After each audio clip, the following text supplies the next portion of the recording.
Good afternoon, ladies and gentlemen. Welcome to the another edition of Maritime Gateway webinar in the COVID-19 series that we have been organizing.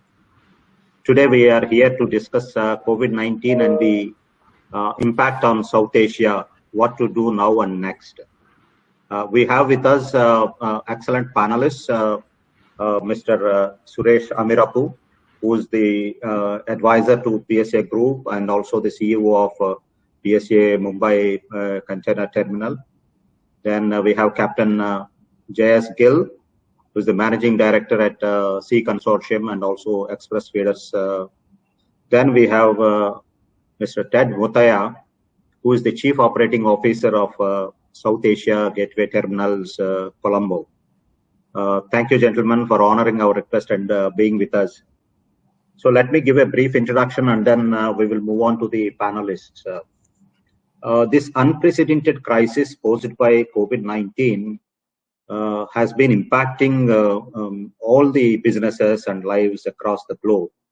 And South Asia is no exception. It has affected very badly. Just to give you a brief insight into, I'll just show you a presentation.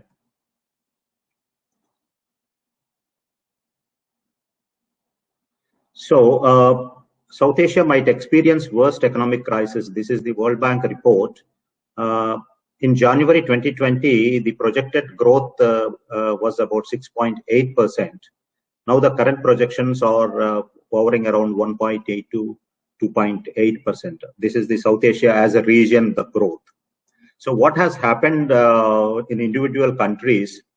Look at India. India had seen exports were down by 34.6% in March, and the trade deficit is coming down. Imports were also down. Especially if you look at container volumes at Indian ports, are expected to drop by around 16% in financial year 21. Look at Bangladesh. Bangladesh is the world's second largest ready-made garment exporter. And they are looking at almost $6 billion worth of goods export have been cancelled, the orders.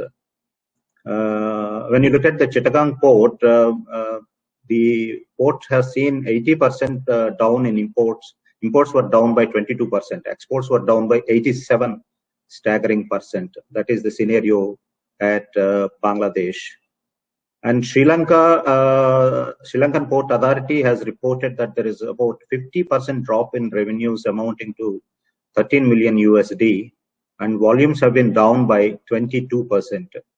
Vessel calls are reduced by around 2.2%. And we have been witnessing a lot of blank sailings. Maersk has reported that 10% of its fleet is idle right now. So far, they had about 90 blank sailings, and Q2.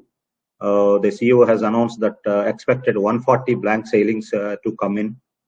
And we have seen ship management companies started receiving requests for 100 ships to lay up. This is a really alarming situation that we are into. Whether this will supersede the earlier crisis that we have seen, to wait and see. So what is the scenario? We'll be looking at vessel call reduction. The lines will be skipping some of the ports, and they have been revising their itineraries, and even the size of the vessels also, there is some changes in deployment of vessels. So these are some of the scenarios that we are witnessing, and especially what is happening at South Asia. We have these experts. So I will start by inviting Mr. Suresh Amirapu to give me a brief insight into what's happening at his terminal and in general in India. Over to Suresh ji. Yeah, good afternoon, everybody. And thank you, Mr. Ram Prasad and Maritime Gateway for this opportunity to share with you some thoughts at this very critical juncture of our industry. I'd just like to clarify that my present position is that of advisor of PSA India. I earlier had the position of CEO of the Bharat Mumbai Container Terminal, but now the terminal is operationalized and Mr. Sivakumar has taken over there as the MD. So there's just a clarification. Now, very briefly, the impact of COVID-19 on Indian ports has been very substantial. However, India took some very early decisions. One of them was that Indian ports were declared as essential services and therefore mandated to operate. And in fact, all Indian ports did operate throughout this time. They stepped up. And although they had huge amount of challenges because the lockdown happened fairly fast and with not too much of notice, and therefore that posed a great deal of challenges, including the fact that we had very big difficulty getting staff into the terminals. Public transportation had come to a standstill. Many of the staff had actually left and gone back. We had difficulty getting those guys back again. And not just us, but also the vendors whom we've employed, our ITV drivers, lashers, everybody had this problem right across India. And notwithstanding that, actually, we were able to take some measures quickly to make sure that we remain open.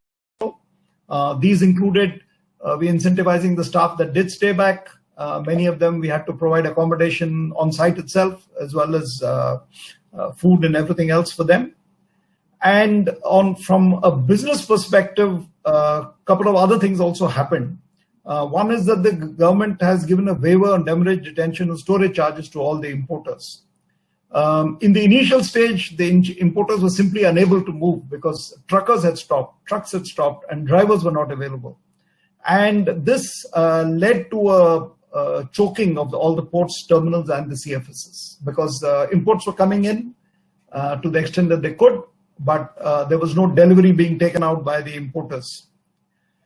And added to that, although the government did allow essential services and movement of essential goods, due to the shortage of trucks and drivers, there were quite a few challenges for that as well. More importantly, during this scenario, the exports more or less dried up because, as you know, this is a industry that operates smoothly like a well-oiled machine. You have the imports come, the boxes get de-stuffed, they're again offered for export, and so on and so forth. So that got choked itself. And then, as Mr. Ramkumar just now mentioned, vessels started blanking their calls into India. And the cascading effect of this was that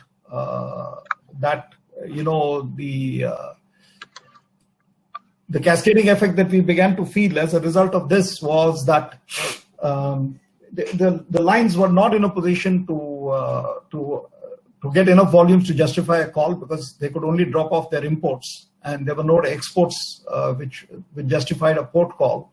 And then that vicious circle continued, and then we had a situation where even the exports couldn't go out because calls got blanked.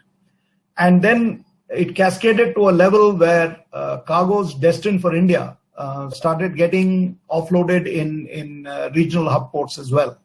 And even those started feeling the pressure of increased volumes. And then, of course, as you're probably aware, the lockdown in India has gone into 3 phases. We are right down in lockdown 3.0, and lockdown 4 is going to be starting from the 18th of May. However, starting from lockdown 3 itself, we have seen quite a few both relaxations as well as movements of cargo. We are now beginning to see cargoes being released from CFSs and from the ports. And we are hopeful that this will eventually turn into a larger stream of exports coming into the ports as well. And we are expecting further relaxations actually in lockdown 4.0 because, even the factories had all shut down, and now they have to get the labor back, they have to get the machines running again, including, I'm sure, some very essential maintenance has to be done to them before they can get cracking.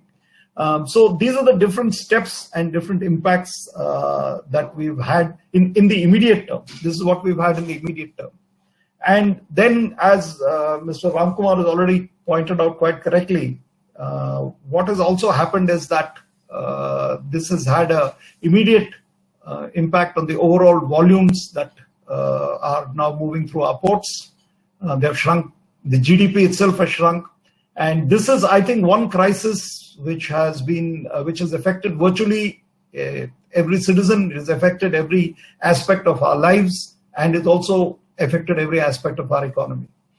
So this is really a game-changing, earth-shattering event, and we all have to come out of this slowly, carefully, but slowly.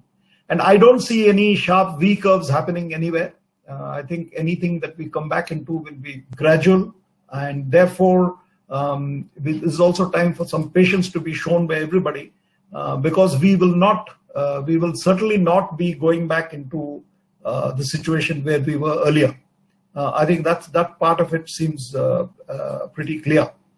Obviously, different segments of the industry are going to view this differently.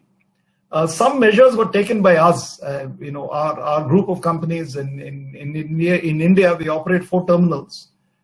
First thing is we gave the waiver of storage charges, and we notified these to the trade well in advance. It was well publicized, both in our websites as well as in social media. The staff shortage was addressed. We provided incentives, accommodation, food for our staff. And all this was also taking into account the new normal that we are all facing in our lives. As you know, our lives have changed. We have to enforce social distancing now in what we do. Hand sanitizers, absolutely welcome, absolutely necessary. And this has an impact in right from how our staff sit in their staff bus onwards. And they have to wear these minimum PPE as well when they move around. So all these factors were immediately implemented, and they continue to be implemented. And therefore, I think now after 6 weeks, people are now beginning to realize that this is the new normal, and this is going to be more or less a permanent way of our life, at least in the foreseeable future. I don't see for some time, and all of you know that all over the world, scientists and virologists are scrambling to get a vaccine. When that happens, when the trials complete, and then when it will be released, and after that, of course, it has to go into production to actually make those vaccines before they're available to the general public. So that's really some time in the future. And in the interim, I think this is the way that we need to conduct ourselves. And one more point is that we also need to realign the way in which we do businesses. Okay, and I think a couple of things have happened which we have seen in India. One is that both digitization and digitalization are being embraced in a much faster method than they were earlier. I'm deliberately not going to delve too deeply into that topic because, as many of you know, a couple of days ago I had a separate seminar which was very well conducted, and in which the panelists were extremely knowledgeable and did give some extensive idea of different methods. Suffice to say that this has now become a push.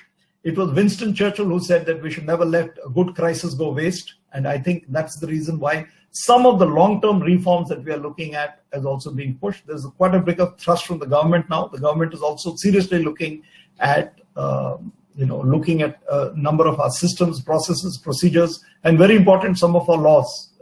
And this push is what we are targeting that it will happen, which will hope to create some permanent changes in the way our industry and our business conducts itself.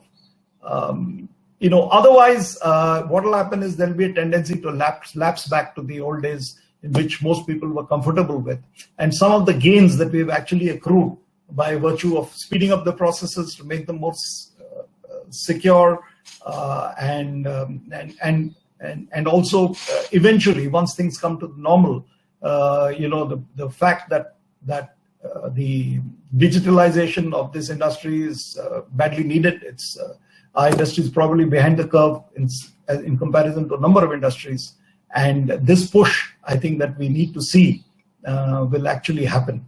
Another very important thing that we also did was that because the trucks were not available, so we gave a lot of thrust to rail movements. For example, from our Chennai terminal, we did as many as 100 trains to from the terminal to Toniapet, which is a local ICD within the city, and similarly, from our Mumbai terminal also. So that was proven to be an alternate, that even for short distances you can use rail. So this is now a proof of concept which has been well established, and this is also one of the initiatives that we took. Of course, none of these things can be done without the cooperation of the various stakeholders, the port trusts, the chairman of these port trusts themselves, Concor, and customs. All of them actually stepped up to the plate. So in that sense, it was very refreshing to see this highly cooperative effort by all the stakeholders, which made this possible. And from now onwards, certainly the question we're going to ask ourselves is that, can we do what we have done more efficiently, and also open up alternate methods of evacuation from the ports, which is becoming so critical for all of us, so that this sea-land interface where the port lies in the entire supply chain doesn't get choked at all. I think the other point which I also want to make is that, yes, please. Yeah, I'll come back to you with some couple of specific questions. Let me move on to the second speaker, Ted. Can you give me some insight into what's happening at Colombo? Thank you, Ravi. Pleasure to be on this forum. As Captain Suresh has already outlined, the challenges faced by India and the PSA ports there is very little different in terms of what we in Colombo, the port of Colombo, is also faced. However, the opportunity of responding to those challenges here in the port of Colombo, the 3 terminals have actually responded in a very positive way, where we have been able to keep the port open right this disruption, offering full services across the 3 terminals in significant operational collaboration, ensuring that any ship that wanted to come to the port of Colombo has been handled successfully. Mm-hmm. You're right to point out in your opening comments that there has been a drop in the number of sailings. However, that is, of course, a result of what's going around the world. But in terms of handling those ships, there was not a single ship that we had to turn away. So I think that's a significant point to make, demonstrating that the port of Colombo has been a dependable partner to our customers through this unprecedented times. Of course, Sri Lanka has had many disruptions over the recent history, and more recently, the challenges in last April, resulting from those unfortunate circumstances, allowed us to brush up on the business continuity plans. So we've had enough opportunity, if you like, to prepare ourselves for these sorts of unexpected occurrences. In terms of how the individual terminals responded, I could speak in regard to SAGT, South Asia Gateway Terminal. We operated our full services, adhering to the social distancing directions by the government, operating buses rather, to pick up and take back our workforce.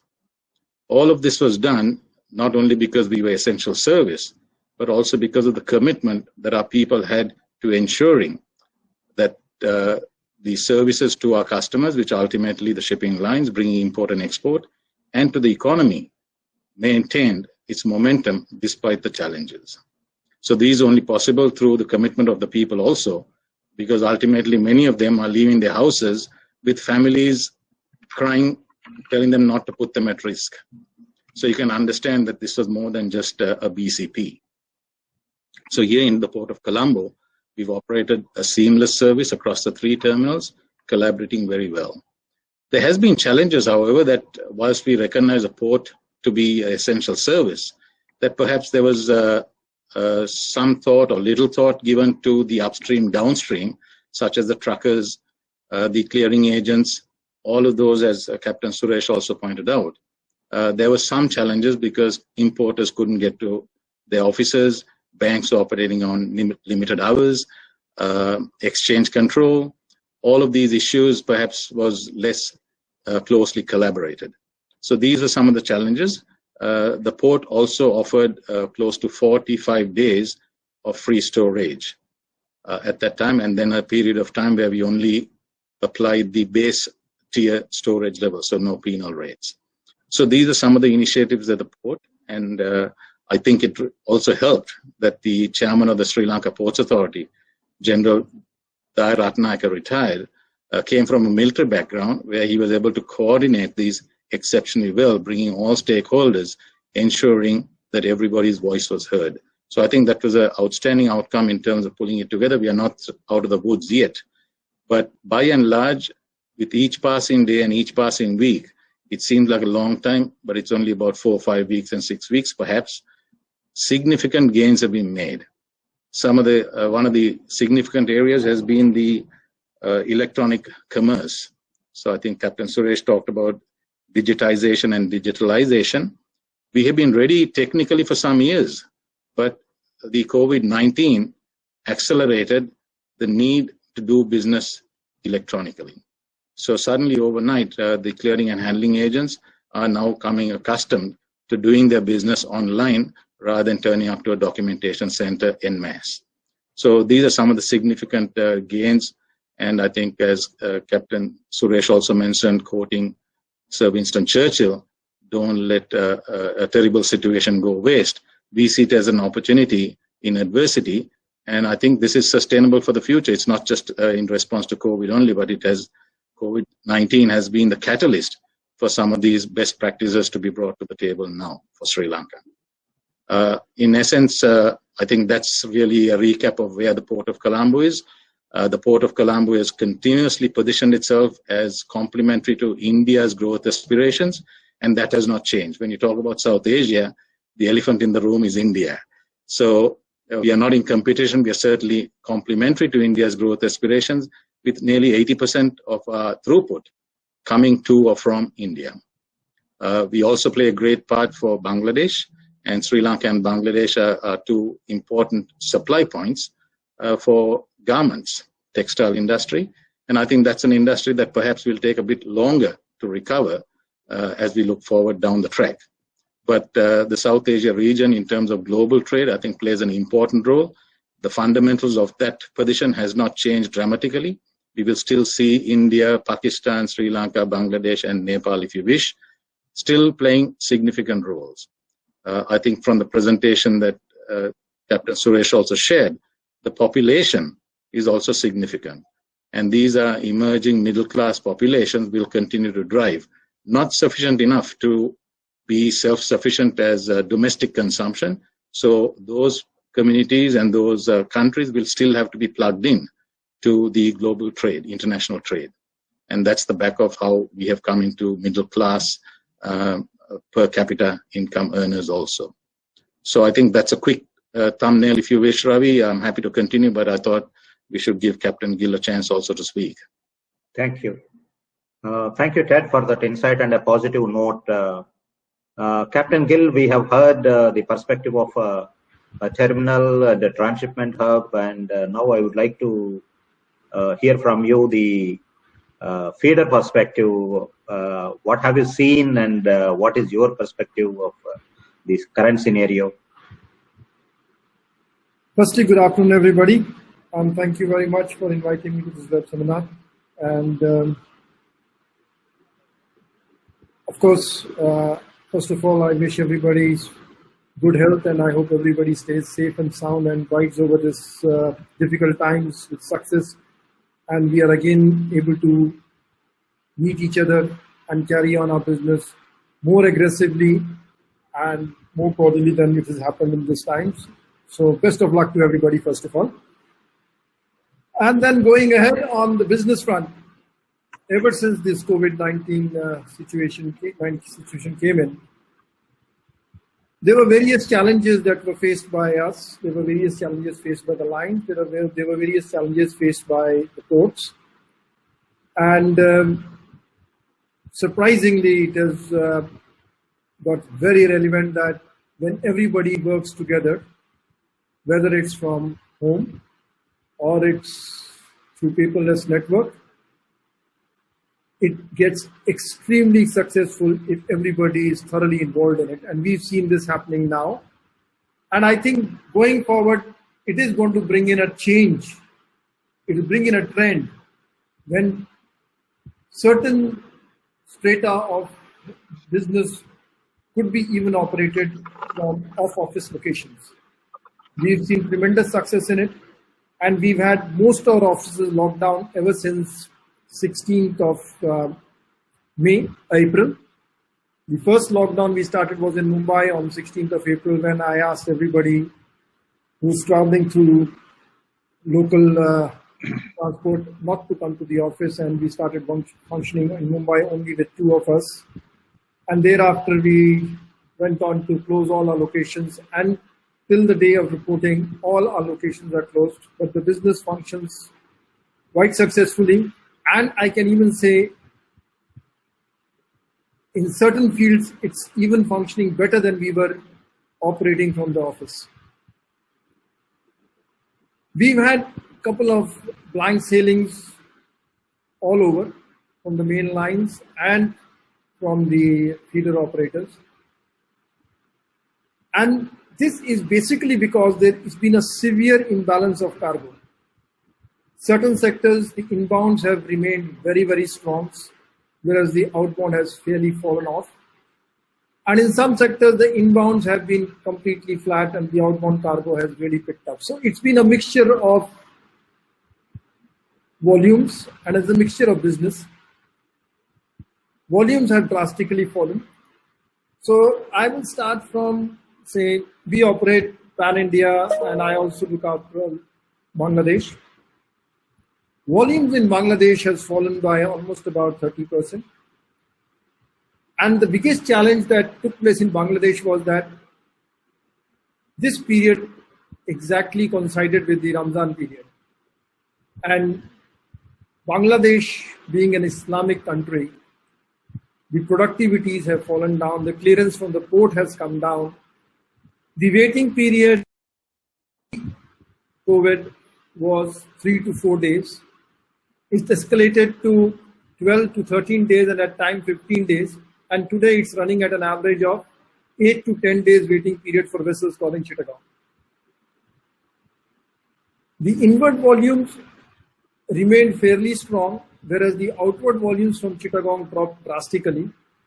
Utilization of the vessels on Chittagong Colombo, which was the trade where the vessels ran completely full in and out,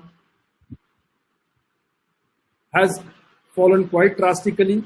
We operated 4 strings on Calcutta Colombo, we've come down to 2 strings. We operated 5 strings on Chittagong Singapore, we've come down to 3. It has also similarly hit the other operators. And till the time of reporting at this vessel which sailed out today from Chittagong after berthing there for 5 days, utilization was only 30% on the outward. So we are also now looking at calling wayside ports in India if there's a requirement there for Colombo. So practically, if we look at Bangladesh, the volumes have fallen down. But what good has happened in this period? In this period, the government bodies, the port trusts, and the operators have really come together and ensured that the ports are evacuated of the cargo quite favorably. We've seen this happening in Chittagong. There was a point when the productivity had fallen down to 5 moves per crane or 5 moves per hook, because there was no landing space for cargo. And then the government took a special stand. They took out notices and the evacuation started in a big manner, to a tune that 2,500 to 3,000 TEUs were being evacuated out of the port per day, which is commendable for Bangladesh. Then Bangladesh also, Chittagong also has another factor, was that they only allow certain commodities to move to the CFSs. And ever since they started this, we've been trying with the port trust and with the customs. So we've been trying with the port trust that these 332 commodities were too small, and we needed more commodities to be allowed to move through. Ted, can you tell me that because of the non-availability of MTs, which was pointed out by Mr. Suresh, will the transshipment cycle gets prolonged, or the waiting time, or how is it? What would be the scenario? Yeah, I was trying to work out the connectivity on the MTs. India's situation is quite different to Sri Lanka. Sri Lanka is an import dominant location, so there's more containers coming in. But the challenge that we find for Sri Lanka is that we tend to bring in 20-foot containers predominantly, and then we need 40-footers for the exports, as I mentioned, in regards to some lighter cargoes such as garments and garments on hangers. So that's the challenge here. But in terms of evacuation, we have arrangements for empty free pool in the terminal. So shipping lines can keep some stock of empty containers in the terminal, which can be loaded onto the ship even at the last moment to utilize vacant slots.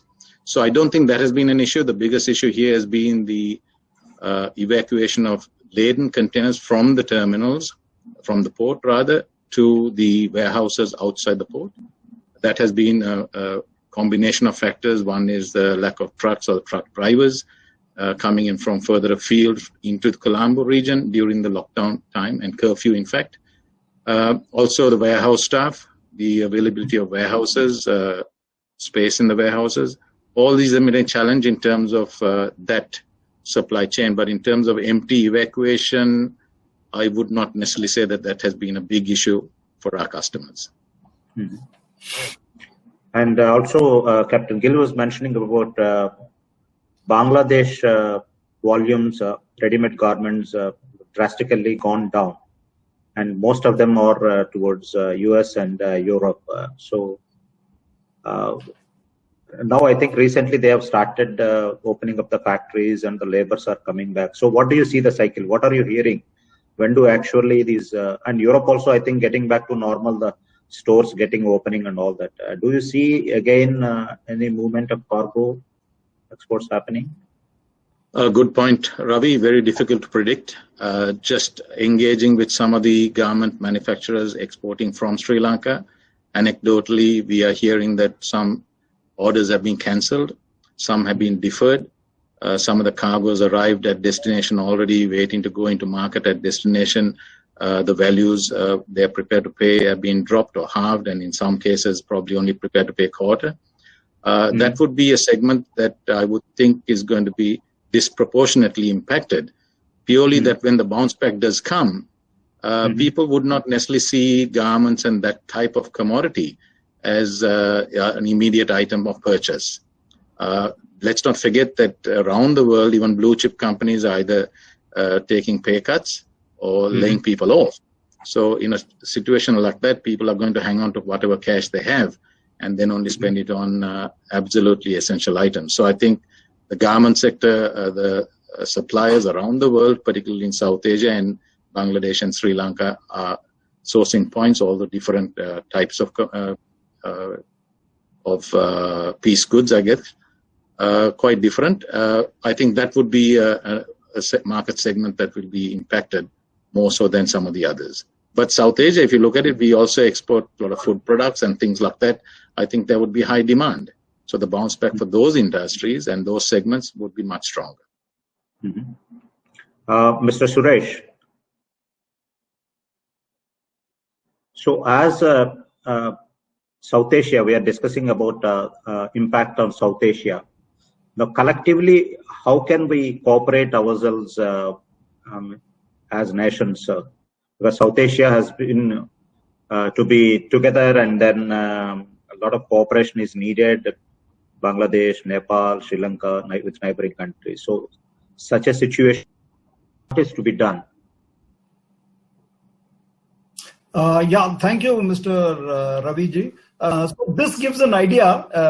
We are only focused on 3 countries here because for the purpose of today's discussion, the organizers are focusing on these 3 countries.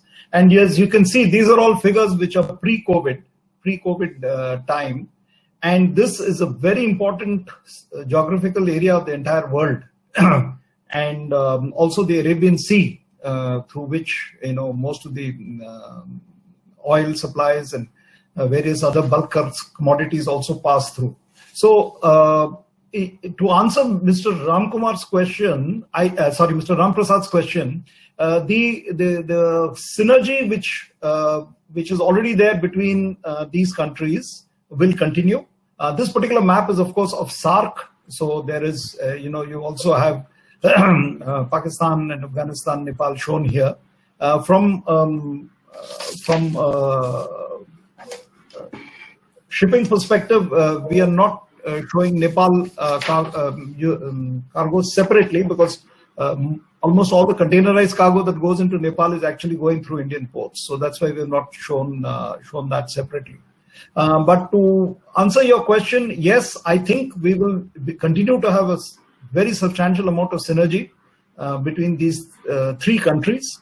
The link, political, economic, cultural link between India and Sri Lanka is very well known, and I think that will only continue. And this is, as you've already noticed, that these links are almost permanent, irrespective of which political dispensation is in India or which political dispensation is in Sri Lanka. As far as the cooperation is concerned, that continues unabated. So not just culturally, not just geographically, but also culturally, we are tied with each other, and so that is well known. Similar is the relationship between India and Bangladesh. As you all probably are aware, India and Bangladesh were actually going closer towards signing a CEPA, and in fact, the Indian Prime Minister was even supposed to visit Bangladesh in March. The whole thing got cancelled because of COVID, but the point is that this this synergy will continue.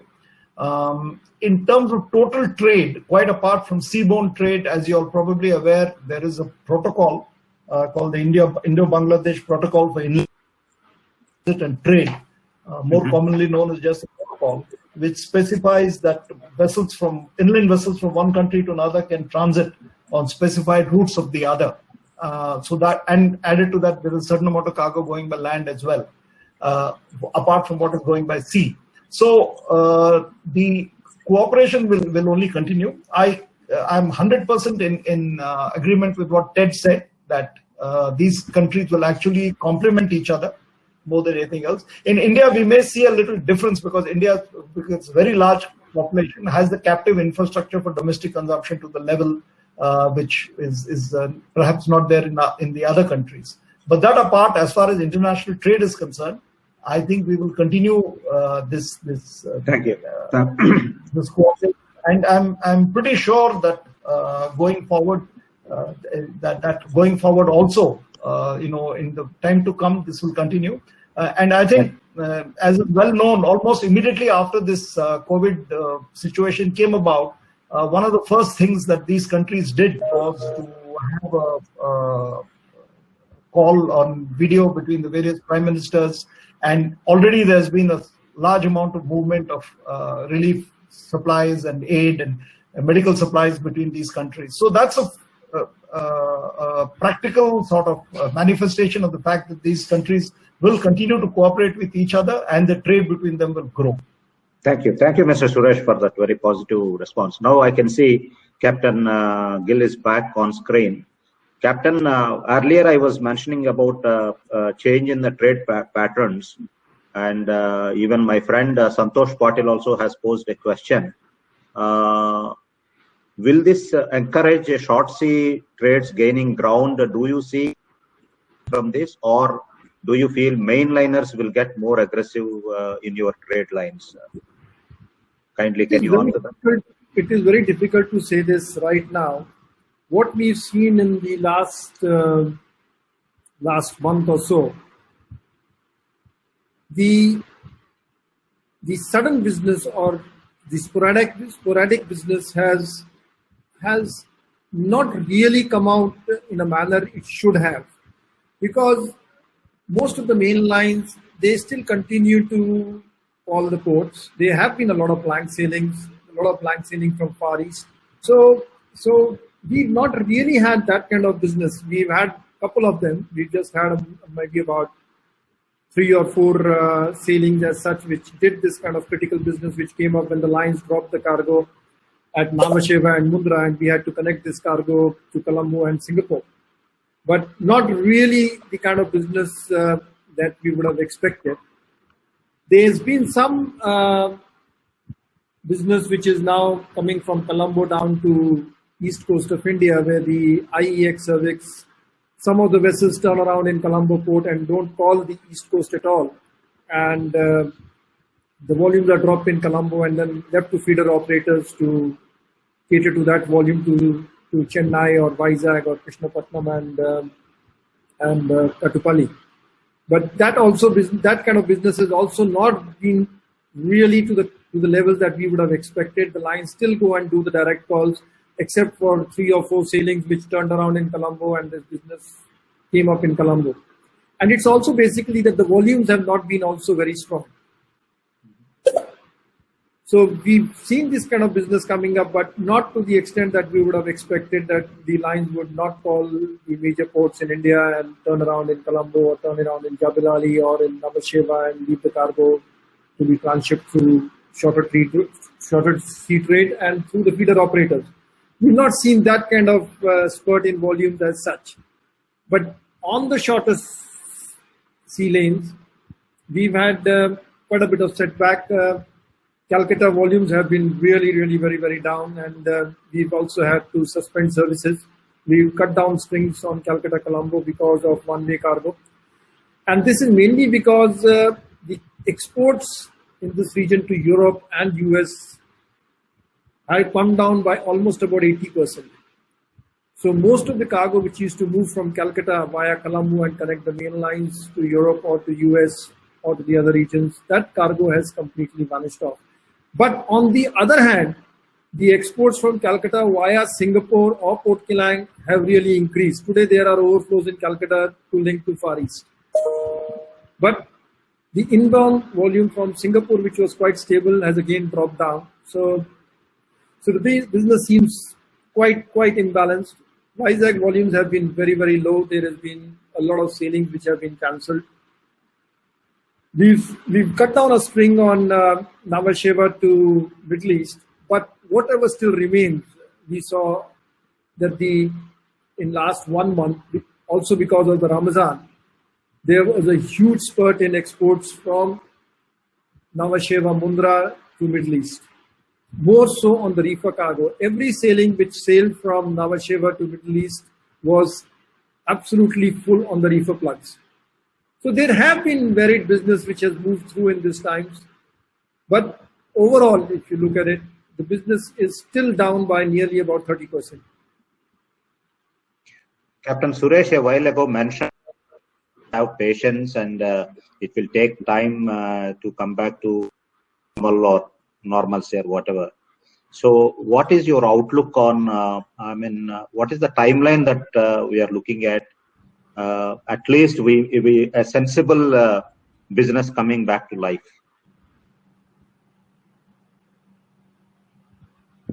To Captain Gill. Looking at the situation right now, it is very difficult to predict. It all depends how the government is going to take a stand going forward. The cases pan-India are not really coming down to the level that would have been expected after the lockdown. Some services are being reinstated, but the larger effect which we are now going to see from next week is the labor issues. A lot of labor from Mundra or from Namasheva or from the other regions have gone back home. Till last week, we had huge pressure from Mundra, but we now hear that almost 60% of the labor has gone away back to their home, and the volumes are likely to weaken. Though the export volume is still there, which will continue to move, but the pace at which it was moving is going to slow down. And same is going to happen in Nhava Sheva also, because it will be difficult to get labor, and the stuffing and movement of cargo is practically slated to come down. The good thing that has happened is that the rake cargo has continued to move very effectively. Evacuation from the terminals has been very good. If you look today at Nhava Sheva, all the terminals are operating at almost around 40% of their capacity.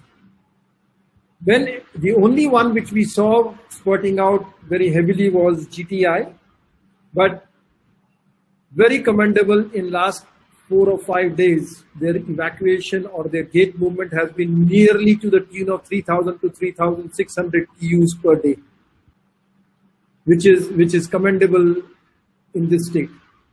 And today, when I look at their figures, they have brought in a complete balance between their import and the export. And same has happened at every port. Calcutta almost touched 12,000 TEUs about 5 days back. And as of this morning, they are down to 8,000. Because they exercised en bloc movement, they moved cargo from the NS docks, which is the major, which is where the container terminals operate, to the Kidapur docks, which was lying empty. So they've also used the CFS facility and also used the port facility, which was lying empty, and moved the cargo out from the major container berths to the berths where the container ships do not call, and which were basically laid off for break bulk. And Kidapur docks, as you know, have been lying vacant for a long, long time. So there has been an overall good action taken by the port authorities, by the port trust, by the chairman, to ensure that the ports have continued to work normally. Thank you, Captain Gill. Suresh ji, you have anything to add quickly to that? My friend Murali is also asking, can we expect 20% volumes coming back in the next 3 months or 6 months? So what is your take? Sir, actually the proximate cause, which is this, as we all know, is the pandemic, is COVID-19 itself. As Captain Gill has just mentioned, the figures that we are seeing on a daily basis for India are still rising. The good news only is that India, the recovery rate is very high. It's about 30%. So that's one thing good. But don't forget that that is the primary sort of cause of all this problem. So unless we see that it has kind of tapered off, or it has given us the confidence that the businesses will restore, the factories will come back, production will come back, movement will come back to the level, only then it would be a little easy to say. So I don't know. It's very tough for me to say. I know Murali is a very optimistic guy. He wants to see coming back to 20% in 3 months. I only wish that happens, because then Ted's smile will also be bigger. But I honestly, I think, to give an honest answer, I think it's very difficult to give that kind of a prediction right now. Okay. Yeah. Yes. I I think what we are certainly seeing is that the entire supply chain is beginning to move. We're beginning to see more movement of imports from the CFSs into the factories. And as Captain Gill has rightly said, some nice things about terminal operators and ports. But the thing is that, yes, and this is mainly because of the very innovative measures taken. Large amount of cargoes we moved by rail at the time when trucks were not available. And yes, even the government ports have actually, many of them have stepped up to the plate. And what he mentioned about Calcutta is a very good example, where they shifted the cargo from NSD to KPD. And therefore, they were able to decongest the place a little bit. So the point is that while these measures are there, the real answer to the question is going to be how exports will pick up. And that is again going to be a function of how manufacturing is going to pick up. And that is again going to be a function of how the labor comes back to factories and so on and so forth. As you're probably aware, on a separate dimension, the government of India yesterday has, and even today, the finance minister is again going to give a press conference and has announced an extraordinary amount of stimulus packages. And therefore, we are hoping that with the impact of that, we do get industry back on track.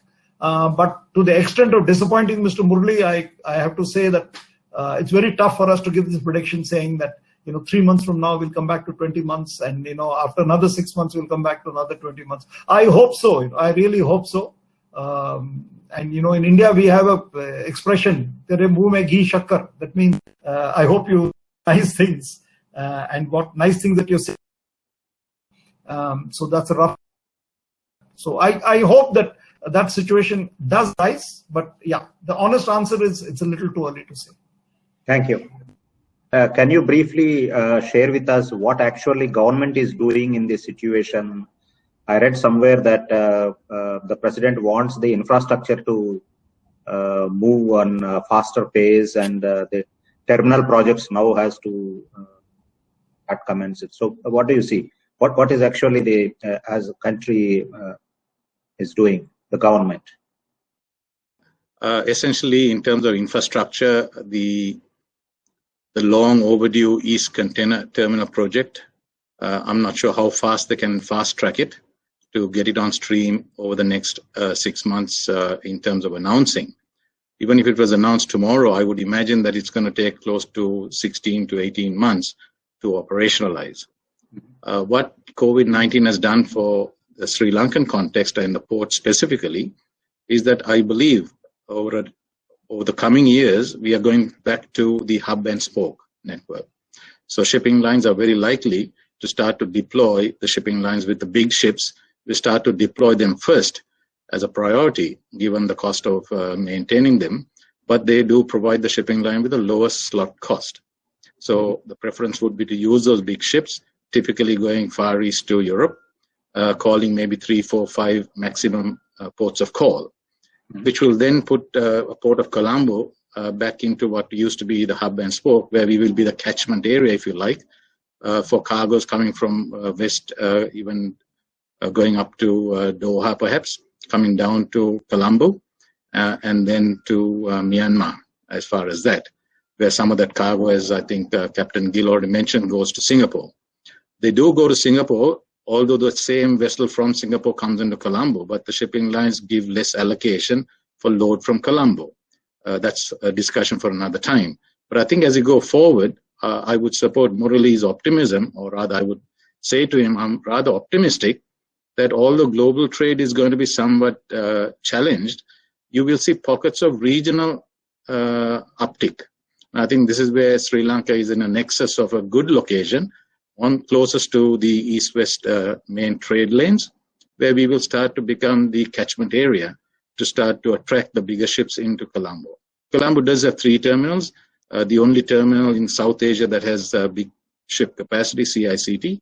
I think we'll continue to handle them, and the more bigger ship that come with greater capacity of loading and discharging, of course. And they tell us that for a big ship to come into port, you need about 3,000 to 5,000 TEU exchange. That being the case, you would really need to bring the catchment area from the Indian subcontinent, Indian Ocean, if you like, counting in Maldives and Reunion and so on, into Colombo to load to those. The other 2 terminals will continue to be feeding rather than feeder, bringing this cargo into the 2 other terminals, JCT and SAGT, to then fill up the big ships. So I think there's an uptick for Port of Colombo, an opportunity rather, and we are well placed for that.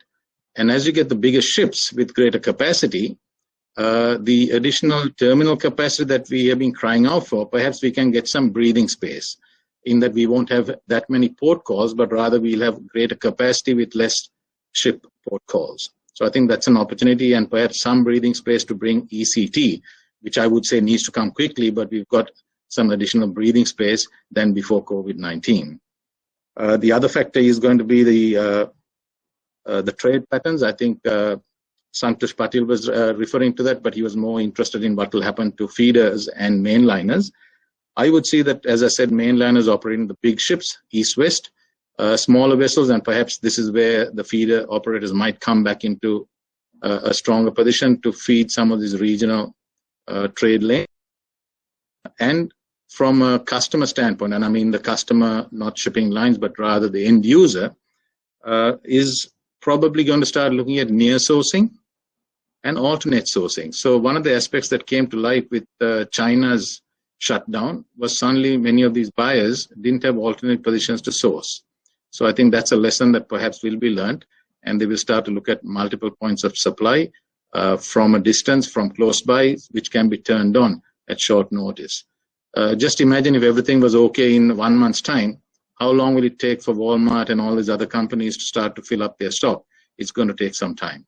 So I think that's a lesson that probably will be learned going forward for the buyers. They'll start to buy from different sourcing points. For a very detailed analysis of how things are going to be, especially the opportunities coming up for Colombo terminals. This question is to Captain Gill. This is from one of Bangladesh, Mr. Ahmadul Chowdhury. What kind of commodities are moving from Mumbai and Mundra through reefer nowadays? Are these agro products like onion, ginger, or fruits? Because we are also getting more reefer containers in Chittagong now. See, ever since the COVID-19 situation started, the maximum reefer commodity which has moved, as I told you earlier, has been to the Middle East, and it was the onion cargo. And every vessel which sailed, as I told you, that the plugs were all full. I think one of the ME3 sailings did more than 650 reefers from Nhava Sheva to Jebel Ali, which was probably the highest which I have seen till now. But apparently for last week or so, the onion volumes to Middle East have dropped down because of the situation that Dubai itself is facing a lockdown situation, and a lot of places in Middle East are under lockdown. And the commodity price dropped down because of non-clearance of cargo. And over the last 2 weeks, we've seen quite a bit of fall in the reefer cargo which was moving to the Middle East, which is mainly the onions and of course mostly the agris. Mango season has started, but again, what I gathered 2 or 3 days back, that the demand in Middle East right now for the mango cargo is not so much because it's a special commodity, and most of the buyers want a pre-inspection before they take the delivery of the cargo. And also, till the lockdown in Dubai lasts, until the measures are very strict, the reefer cargo to Middle East is going to come down, and I think it's already down by 30 to 40%. Yes, the only difference now will happen is that all this cargo which was being thrust to Middle East would now start finding its way out, because India's had a fairly good agri season, and the onion product has been very good. Even the mango product has been very good. So this cargo will find its way. Last week onward, the onion exports to Colombo also picked up. We started receiving a few carries for onions to Colombo. And of course, Bangladesh through BLs, probably Bangladesh would be more evident with the main lines, but we really not got very severe queries for reefers to Bangladesh or for movement of perishables to Bangladesh.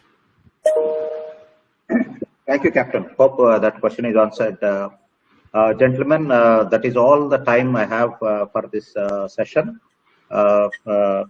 We had a very insightful, thoughtful discussion, and we had an interesting questions also coming from the audience. So the summary is, as we have been passing through an unprecedented crisis, there are challenges at every stage for everyone, at every business, at every region. We need to have patience. Things will come back to normal, but very slowly, very steadily. In the process, there could be a lot of new opportunities coming up, realignment of happening, restructuring happening. So all of us need to be prepared for that. Like the digitalization, which has been expedited, lot of new things can happen. So till then, we have to stay positive, continue what we have been doing, and stay home, stay safe. Thank you very much for joining us today. Look forward for next week. We have a couple of more interesting webinars coming up. We'll keep you informed. And thank you once again for joining us. Thank you, Ted. Thank you, Captain Gill. Thank you so much. Thank you, Suresh ji. It's been a pleasure. Bye, Bo. Thank you very much. Now I'll end this webinar.